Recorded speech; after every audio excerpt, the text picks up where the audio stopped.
la perspectiva de un hecho histórico que tiene que ver con la desclasificación total de toda la investigación que rodea el magnicidio más impactante de todos los tiempos, el de John F. Kennedy en noviembre de 1963 en Dallas, Texas. Quiero que escuches lo que confirmaba ayer el presidente de los Estados Unidos, Donald Trump, respecto de lo que hoy se va a conocer con esta desclasificación de archivos. We are tomorrow announcing and giving all of the Kennedy files. So people have been waiting for decades for this, and I've instructed my people that are responsible, lots of different people, put together by Tulsi Gabbard, and that's going to be released tomorrow.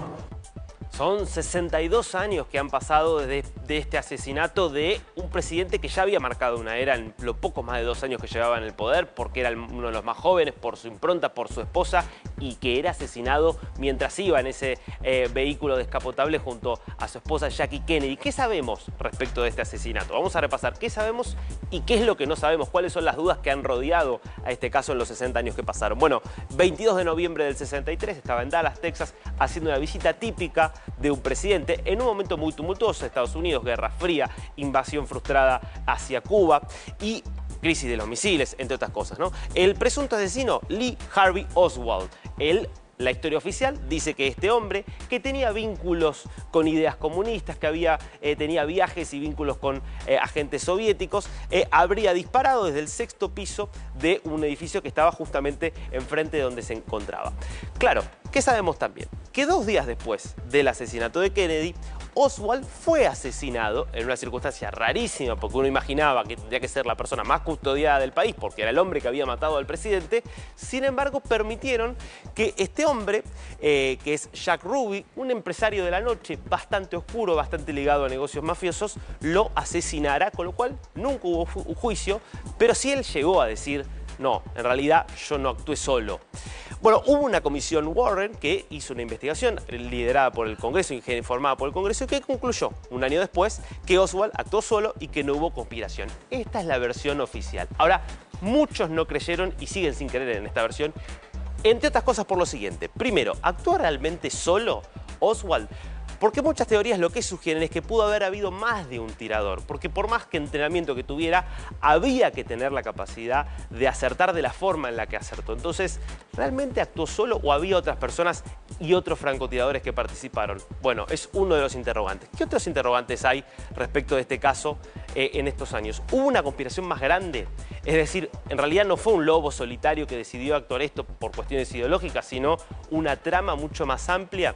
Bueno, ¿quiénes podrían haber participado de la trama? Siempre se sospechó, por ejemplo, si volvemos un segundo a la placa anterior, pudo haber participado gente de la CIA, porque ¿cómo no lo protegieron lo suficiente? Había gente interna que estaba en contra de algunas de las reformas que estaba haciendo Kennedy.